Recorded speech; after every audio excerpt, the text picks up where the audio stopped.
वाटणीसाठी देतात. मात्र त्यांचा विश्वास संपादन करून आपण त्यांच्यापर्यंत जर पोहोचलो तर खरोखरच समाजात एकही गरीब आम्हाला दिसून येणार नाही. तर मुलांच्या जे गणवेश आहे त्याच्या संदर्भात मी सर्व पालकांना सांगितलेलं होतं की 200 रुपयेप्रमाणे जमा करूया. त्याच्यातच असं वाटलं की त्याला एखादा जर डिग्री जर मिळाला तर पालकाने थोडासा हातभार लागेल आणि तेच पैसे आम्हाला मुलांच्या इतर कामासाठी वापरता येतील. या अनुषंगानं मी गायत्री चोपडे यांना फोन केला. तर मी 5 मिनिटात सांगतो. त्यांनी 5 मिनिटाला बरोबर त्यांनी फोन केला की तर जितकेही मुलांचे युनिफॉर्म आहेत ते मी देतो आणि त्याप्रमाणे त्यांनी बोललेल्याप्रमाणे काम झालेलं आहे. अशा या जाणीव व्यक्तींच्याकडून अशा शंभरप्रसंगी आधार टी शर्ट आणि पॅन्ट वितरण कार्यक्रम या कार्यक्रमाचे अध्यक्ष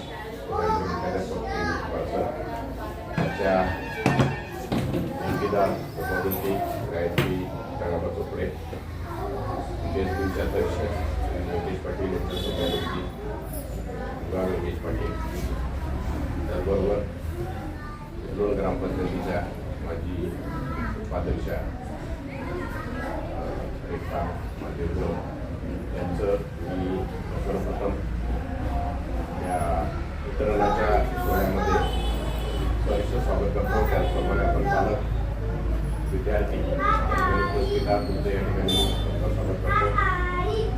यासाठी या कार्यक्रमाचे अध्यक्ष श्री कुमार सर यांचे मुख्याध्यापक यांचं स्वागत प्रमोद पाटील यांचा स्वागत करत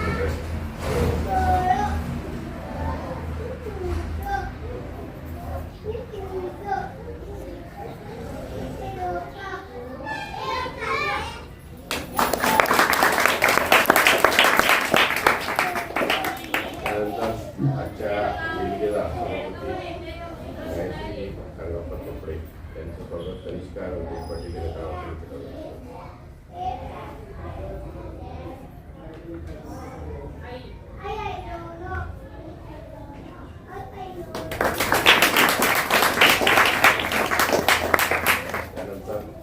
पालकामधील जे पाहुणे वेंकटेश पाटील त्यांचं स्वागत प्राची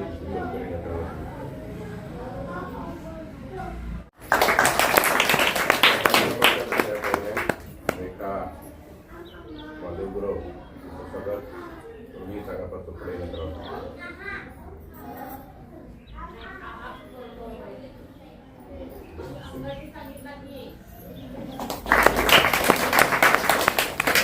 कार्यक्रमाला उपस्थित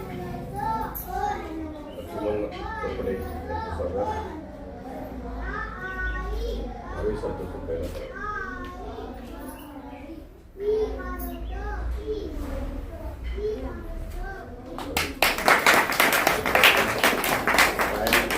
पालक नारायण नागेंद्रीकर यांचं स्वागत दर्शन चोपडे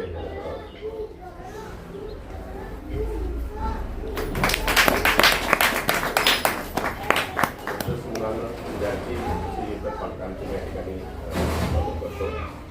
तर सांगितलेल्याप्रमाणे आम्ही देणगीदारांच्या मनात उतरलो तर आमच्या समाजामध्ये बरेच असे देणगीदार आहेत आणि त्यांचा देणगीचा वापर समाजाच्या हितासाठी गोरगरिबांच्या कल्याणासाठी जर झाला तर त्याच्याहून सुख कोणतंही मोठं नाही. मुसलमान समाजामध्ये जो गरीब असतात मग एखादा जर गरीब असेल तर त्याला सर्वजण मदत करून त्याचे गरिबीचे हाल दूर करण्याची काही ओळी पुराणामध्ये आहेत आणि त्याप्रमाणे ती लोक मदत करतात. आमच्यामध्ये असे बरेचसे लोक आहेत. काही दान देतात, मराठीमध्ये म्हण आहे की राखली म्हणून सवाल आहे. काही दान देतात ते दुसऱ्या हाताला कळत पण नाही.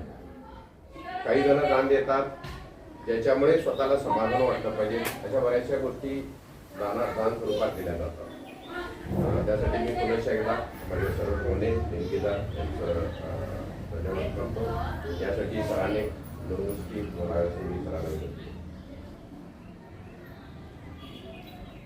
आदरणीय व्यासपीठावरती उपस्थित सर्व मान्यवर आणि पालकमंडळीसाठी उपस्थित असलेले पालकवर्ग, विद्यार्थींनो आणि माझे सकाळी मित्र पाटील सर, खरोखरच या जगामध्ये असे भरपूर दानशीर लोक आहेत. देणाऱ्याचे हात हजारो, डोळी माझी जोडी. देणारे लोक आहेत तर आमची झोळीच काय आहे, दुबळी आहे. मग असे लोक म्हणजे नेमकं काय? देवाला प्रत्येक ठिकाणी जाता येत नाही म्हणून देवानं अशा लोकांची निर्मिती केली आहे. देवाला प्रत्येक ठिकाणी जाता येत नाही म्हणून अशा दानशूर लोकांची देवाच्या रूपातच माणसाच्या रूपामध्ये दिवस आहेत. अशा दानशूर व्यक्तीची निर्मिती देवाने केलेली आहे.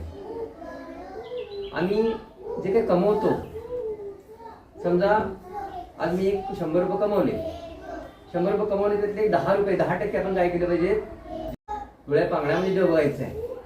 श्रीमंतांना सगळे मदत करतात पण गरीबाला कोण मदत करत नाही. आम्ही खूप कमवतो, म्हणजे जे आपण कमवतो त्याच्यातलं 10% आम्ही काय केलं पाहिजे, दान केलं पाहिजे. तर तो ईश्वर सुद्धा काय करतो, आपल्याला पुन्हा पुन्हा अशी उत्पन्न आपल्याला देतो. आणि जी कमाई आमची एफडी ठेवून त्याची सुद्धा एफडी ठेवतो. मग नंतर आम्ही सगळं डॉक्टरला पैसे घालतो. असं न करण्यापेक्षा असं न करण्यापेक्षा आपण काय करायला पाहिजे, जे काही कमवतो त्याच्यातलं 10% आपण काय करायला पाहिजे, बाजूला ठेवले पाहिजे, जेणेकरून त्याच्यात एखाद्या गरीबाला, ज्याला गरजू माणसाला याचा उपयोग होईल असं आपण काय केलं पाहिजे, कमवलं पाहिजे आणि दान सुद्धा केलं पाहिजे. आणि खरोखरच या आज गायत्री चांगापूर चोपडे, मला कालच सरांनी सांगितलं, आता पण सरांनी नाव सांगितलं नव्हतं, पण कालच सरांनी नाव खुलं केलं की आमच्या एजन्सी सदस्य गायत्री चोपडे यांनी काय केलं आहे, मुलांना टी-शर्ट देणगी दिली आहे. खरोखरच एखादं आम्ही गोडधोड घरामध्ये चांगलं खाल्लं की चांगल्या हरीफ हॉटेलमधून जर आपण मजा केली, त्यापेक्षा एखाद्या गरीब मुलाला एखादं शर्ट मिळालं, त्या मुलाचा उत्साह आहे, तो उत्साह बघून जो आपल्याला आनंद मिळतो तो कशात मिळत नाही. म्हणून प्रत्येकाच्याकडे काहीतरी जाणवतो पाहिजे, प्रत्येकाला काहीतरी देणगी, जसं आपण काय म्हणतो त्याला, म्हणजे एक कण का असे ना, पण आपण मदतीची आपली भावना निर्माण झाली पाहिजे. आपल्याकडे पैशाची मदत नसेल तरी शाब्दिक मदत आपण करायचं आहे, त्याला सपोर्ट द्यायचा आहे. प्रत्येकाकडे पैसा असतो असं नाही. मग आपण एखाद्याला सपोर्ट द्यायचं, एका आशीर्वाद द्यायचं खूप महत्वाचं. त्याला त्याच्यावेळी आपल्याला काही चांगलं करता येत नसेल तर तुम्ही कोण वाईट चिंतायचं नाही त्याच्याबद्दल. त्याला त्याची स्तुती करा, त्याला आशीर्वाद द्या. ते सुद्धा एक देणगी स्वरूपात काय होईल, देवाला समजेल की बाबा ह्या माणसाची काय सांगा भावना चांगली. त्याच्यामुळे तुमचं ऑटोमॅटिक चांगलं होणार आहे आणि समोरच्या गरजू व्यक्तीचं पण चांगलं होणार आहे. मग असेच देणगीदार आपल्या गावामध्ये व्हावे अशी मी ईश्वराकडे प्रार्थना करतो. तर त्याचबरोबर विद्यार्थी सुद्धा लक्षात ठेवायचं आहे. बाळांनो, ज्यावेळेला आम्ही तुमच्याकडे होतो त्यावेळेला सर किंवा मी शिकवत होतो की त्यावेळेला इन्शर्ट सर करून सांगायचे, पण आम्ही इन्शर्ट करत नव्हतो. का करत नव्हतो, तर पाठीमागे आमची पॅन्ट फाटली असते. सर इन्शर्ट करून मारायचे, मग आम्ही समोर इन्शर्ट करणार आणि पाठीमागे शर्ट सोडणार. ती रिअलिटी. त्यावेळेला मी 8वी 9वी असताना सर आम्हाला इन्शर्ट करून मारायचे, पण आमची गरिबी आम्हाला भागायची होती, आमची गरिबी उघड्यावरती आणायची नव्हती. मग अशा काळ कशी आम्ही शिकलो. सर सुद्धा शाळा करून लेट होती, काम करून सरांनी आपलं शिक्षण पूर्ण केलेलं आहे. मी शाळा करून गोंडी काम करून पुन्हा कॉलेजला येऊन मी शिक्षक झालेलो आहे. माझी बहीण सुद्धा तिथं तडवीमुळे आमची तुम्हाला माहिती आहे, त्या जंगलामध्ये जायची, लाकड तोडायची, ते भाडे विकायचे आणि शिक्षण करायचे. ती सुद्धा शिक्षिका झालेली आहे. ती पण मुख्याध्यापकाकडून हायतरलेलं आहे. म्हणजे कष्ट केले की नाही त्याचं फळ आपल्याला मिळतं, उशिरा कसं फळ मिळतं. तर प्रत्येकाने काय केलं पाहिजे, कष्ट केलं पाहिजे. आज जे दानशूर व्यक्ती आहे यांच्याविषयी आम्ही काय करून दान जगाला करू अशी भावना तुमच्या सुद्धा निर्माण झाली पाहिजे. त्यासाठी तुम्ही काय पाहिजे, सक्षम बनायला पाहिजे, चांगले अधिकारी बनले पाहिजे तुम्ही, की लाखो तुम्हाला पगार मिळाला पाहिजे आणि त्याच्यातले 10% तुम्ही गरिबांना वाटू शकता. असं तुम्ही ध्येयाने शिका. कष्ट करून वेळा घड्याळात न बघता त्यांनी फक्त तुम्हाला ज्ञान कसं जास्तीत जास्त देता येईल याकडे लक्ष देतात. असं त्याचा तुम्ही फायदा करून घ्या आणि तुम्ही काय व्हा, जगामध्ये सुप्रसिद्ध असे या इनोव्हेशन शाळेचे मोठे अधिकारी बना. एखाद्या आयएस ऑफिसर, एखाद्या शाळेचे आयएस अधिकारी बनला पाहिजेत, तरच सणाची सगळ्यात मोठी देणगी सराची ती आहे. म्हणजे तुम्ही सरांना एक देणगी दिली म्हणजे काय, एखादा चांगला IAS अधिकारी बनला तर सर अगदी खुश होतील, आम्ही सगळे खुश होऊ, तुमचे गावकरी खुश होतील की बाबा माझ्या गावातला एक विद्यार्थी मोठा IAS अधिकारी झालेला आहे या शाळेत शिकून. ही शाळेची जी पावनभूमी आहे ती सुद्धा काय होईल, तिला सुद्धा खुशी वाटेल की या मुलाचे पाय माझ्या शाळेत लागले, आज मोठा अधिकारी आहे. त्या शाळेला सुद्धा खूप आणि खूप मजा वाटेल, तुमच्या ग्रामदेवतेला सुद्धा खूप मजा वाटेल, तिला सुद्धा खूप आनंद होईल, तुमच्या आईवडिलांचा पूर आनंदाने भरून जाईल. असं कार्य करा की कोणत्याही वाईट मार्गाला जाऊ नका. जोपर्यंत 7वीपर्यंत आहे तोपर्यंत तुम्ही आमच्या कंट्रोलमध्ये राहता. नंतर 8वी गेल्यानंतर तुम्ही आम्ही तिकडे पोहोचू शकत नाही, पण सरांशी किंवा इतरांशी तुम्ही कॉन्टॅक्ट ठेवून त्यांचा जो आदर्श आहे तो डोळ्यासमोर ठेवून तुम्हाला जे काही ज्ञान दिलेलं आहे त्या ज्ञानाचा परिपूर्ण फायदा घ्या आणि मोठे चांगले यशस्वी तुम्ही बना, एवढं सांगून तुकाराम महाराज म्हणतात शुद्ध बीजापोटी फळे रसाला गोडी. सरांनी ते सांगितलंय, लहान असताना जर बी चांगलं झालं तर 100% पुढे त्याची फळं गोड मिळतात. आणि म्हणून हे बी जे आहे हे लहान असताना त्याच्यावर चांगले संस्कार केले तर ते पुढे चांगलं होतं. धन्यवाद सर. यानंतर मुख्य कार्यक्रमाकडे वळूया. तर सभापती गायत्री सांगापटोकडे यांनी जी दिलेली टी-शर्ट आहे त्यांचं अनावरण करावं असं मी उपस्थित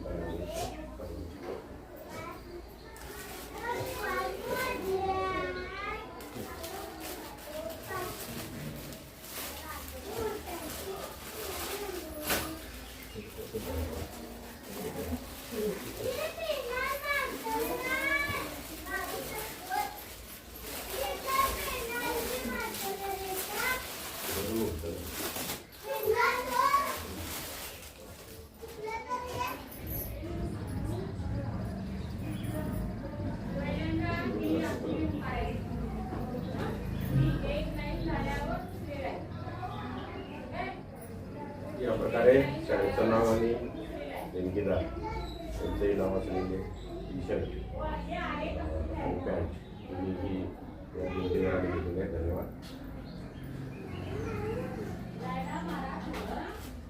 त्यांची बॅगे त्यापैकी तीच उचललेली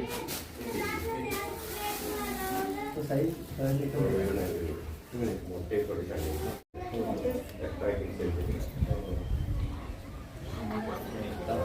मी देणगीदारांना विनंती करतो की त्यांनी आणलेली टी-शर्ट आमच्या मुख्य रेस्टॉरंटकडे करावी.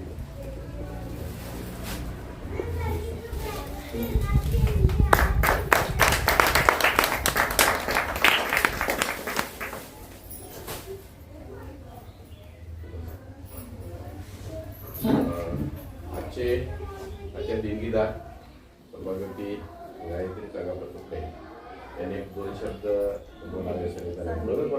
आम्ही काय दुसरं कोण नाही पाहिजे, आम्ही पाहिलं काय मुलं आहे दुसरं मुद्दा आम्ही कोण बोलवलं नाही. 2 शब्द म्हणा काय येतं ते म्हणतात सगळ्यांनी.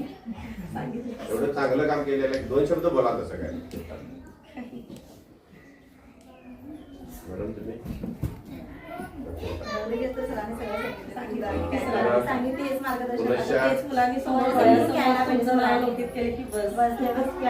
देणगीदारांचे तसेच व्यासपीठावर उपस्थित शाळेचे मुख्याध्यापक त्याचबरोबर आमचे शाळेचे दिवशी अध्यक्ष त्यांच्या सभापती पाटील, माजी ग्रामपंचायतीच्या उपाध्यक्षा रेखा गुरु, त्याचबरोबर आजच्या देणगीदार यांचं सर्वांचं मी या ठिकाणी आभार मानतो. आणि हा वितरणाचा कार्यक्रम या ठिकाणी करतो.